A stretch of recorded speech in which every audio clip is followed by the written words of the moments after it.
Okay, hello there. This is one of my newest patterns. It is called Swirling Diamonds, and I made this quilt first, and I just because of course it's purple and green, my colors. There are 4 shades of 2 colors in this quilt. There's the 4 purples and the 4 greens. The darks are always going into the center, and then you have your one main print.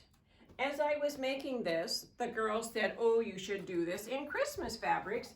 And so I want to do the demo today on the Christmas one. Again, there are 4 shades of red and 4 shades of green. Hi, there are four different strip sets that you need to make, 2 of the red and 2 of the green. And what we do is we stagger down however wide the strip is, we just stagger it down, and I'll show you that in a minute. So you just take the first fabric and you fold it over, and that's kind of where the next one should start. And staggering it down will allow us to get the 14 segments out of each strip set. So on the first strip set, we have the dark, the medium dark, and the medium light. And all of that is in the pattern. The next one is your medium dark, medium light, and light. So you have 2 complete strip sets of which you make 2 of each of these. And then you do the same thing with the green. We've got our dark, this is the dark one. So this is your dark, your medium light, and then medium dark, medium light, light. So you make 2 strip sets of each to make these. To cut the diamonds, I'm going to show you that, and I will do it with the green. Okay. And we take our pieces here, and we're going to cut a 45 degree. There's a 45 degree on the ruler right here or right there. So we just need to place that line at the bottom or at the top. It does not matter which one you place it at, but we want to take this. Oh, when you're pressing the strips, you just press them all in one direction, just like the pattern says.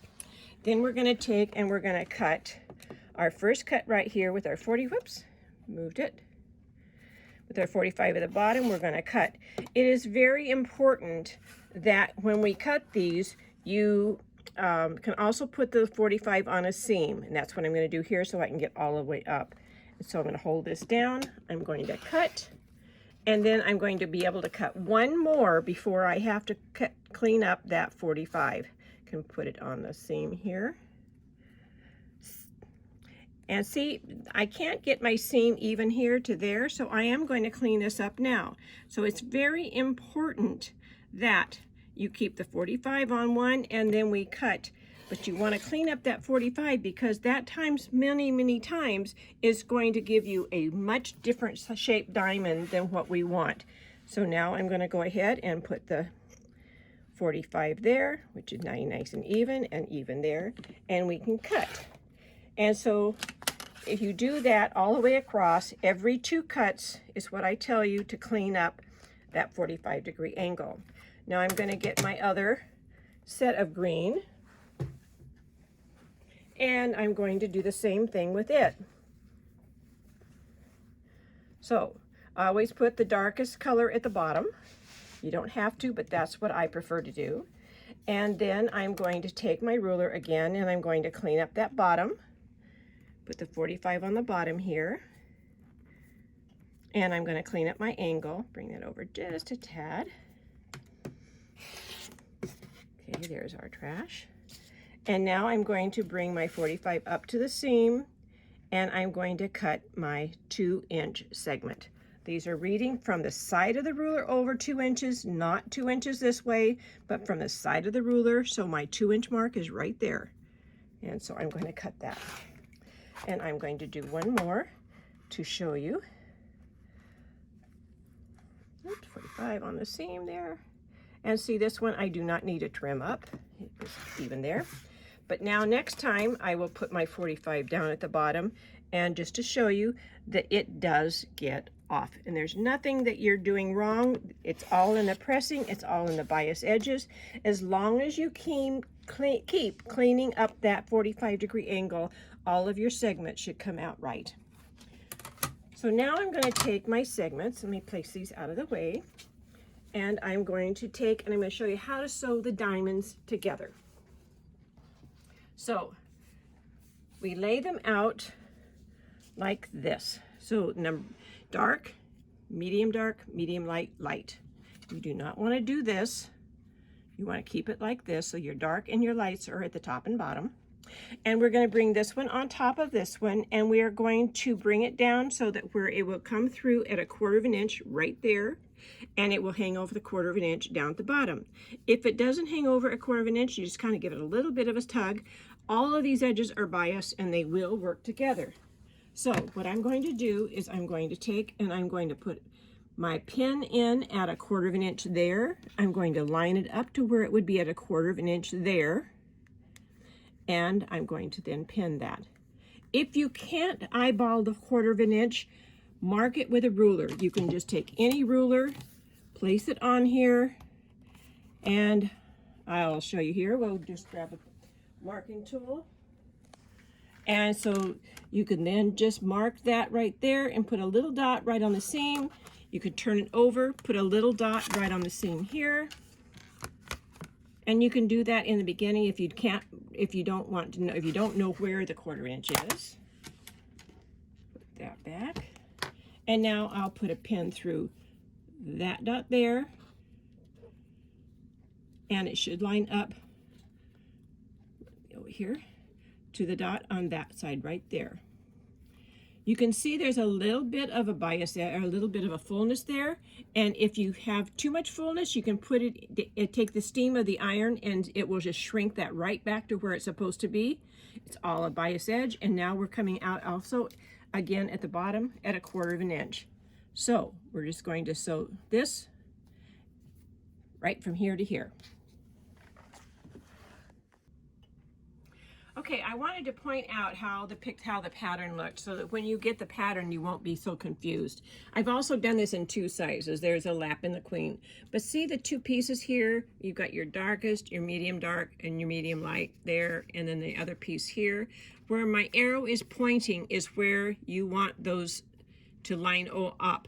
So you want to, when you're putting these on top of each other, again, you're lining them up at 1/4 of an inch where they cross over. Now I'm going to sew those for you. Okay, so we're going to sew our 1/4 of an inch seam. I've got my little mark here, so now we're going to sew. And as I get to my pin, I'm just going to take my pin out, and then I'm just kind of giving it a little bit of a tug for that ease in there. And there we go. And then I'm going to come right through the junction right there at the bottom.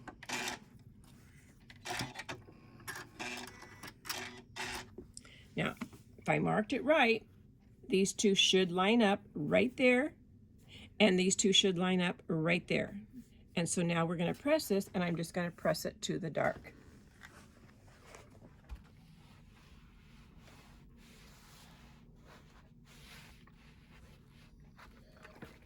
So there is our diamond right there. And we can do that again with another one.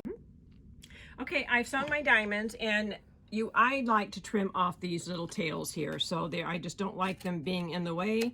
It makes for a much nicer, cleaner finish when we're putting our other pieces on. So now we're going to add our white triangles, or our background triangles, whatever color yours may be. On the first ones that I put on, we line up the tip up here, and we line up the bottom down here so that it's going right through at 1/4 of an inch. So I'm going to take now and I'm going to sew this one real quick for us.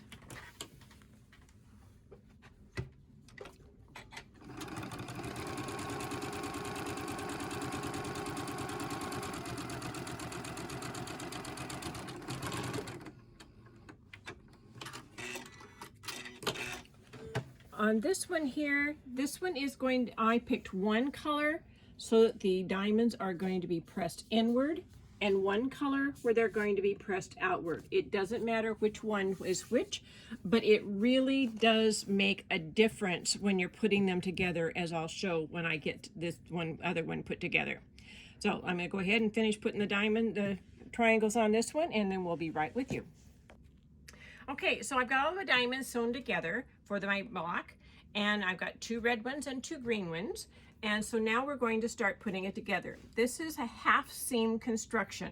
And so I try to show you right here in the pattern we're going to sew number 1 first, then number 2, number 3, number 4 by folding this piece out of the way, and then we'll finish sewing that piece. So let me get started with that and I'll show you how we do it. So we're going to line up the very bottom of the corner of the diamond here, and we're only going to sew, because this is all of a bias edge, we may have to ease it in. I'm only going to sew from about right here down to the bottom. And now we're going to take and press this one to, so one gets pressed in, then one's going to get pressed out. So we're going to take this one and press it to the center square, which is our 6 3/4 inch background, our main print rather, square. And now we're going to take the red one, and we always want to put the dark diamond to the corner first. So I'm going to pin that one.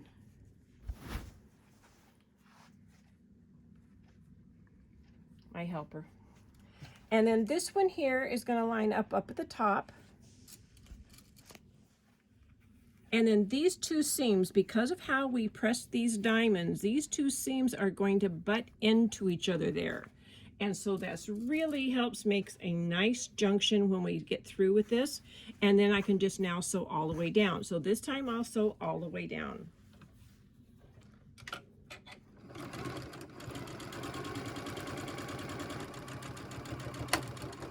Oops, should take a pin out.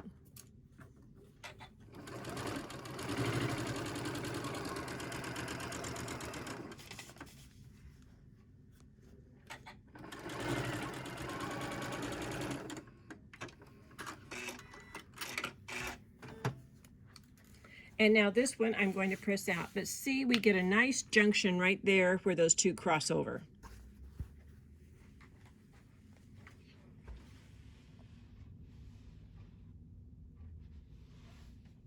Oops, do it up here.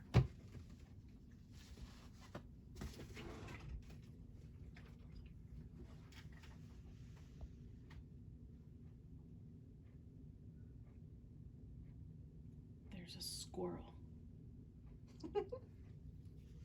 That's what I get to see all the time. Squirrels. Shadow is having none of it. Look at that tail. Holy cow. Okay, here we go. So now I'm going to go ahead and sew this one, and then I will sew that one. This one's going to get pressed in, that one will get pressed out, and then I'll show you how we finish sewing that last piece. Okay, this is what typically happens. You have abundance of the bias edge of the diamond there. You want to pin the end, and you pin here and you pin that junction where they butt into each other, and then you've got some fullness here. If you can ease it in, that's perfect. If you want to sew it on the bottom, that's fine too, because the feed dogs will ease it in. You can also just take your steam iron and we can just do a burst of steam here, and that will take care of all that fullness.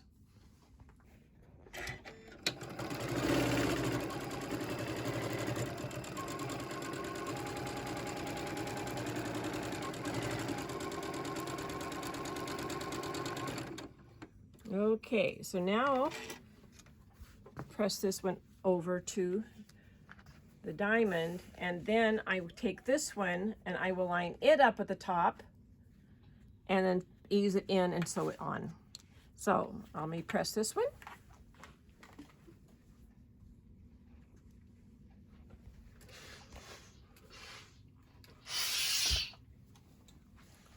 And now I can take this one, pin it at the top, match where my seams cross over here. You can just feel them butt into each other there. And now I will finish sewing this part in. And that's why I don't want to start sewing in quite toward the middle, because I want to make sure I have enough that I can put that fullness into there.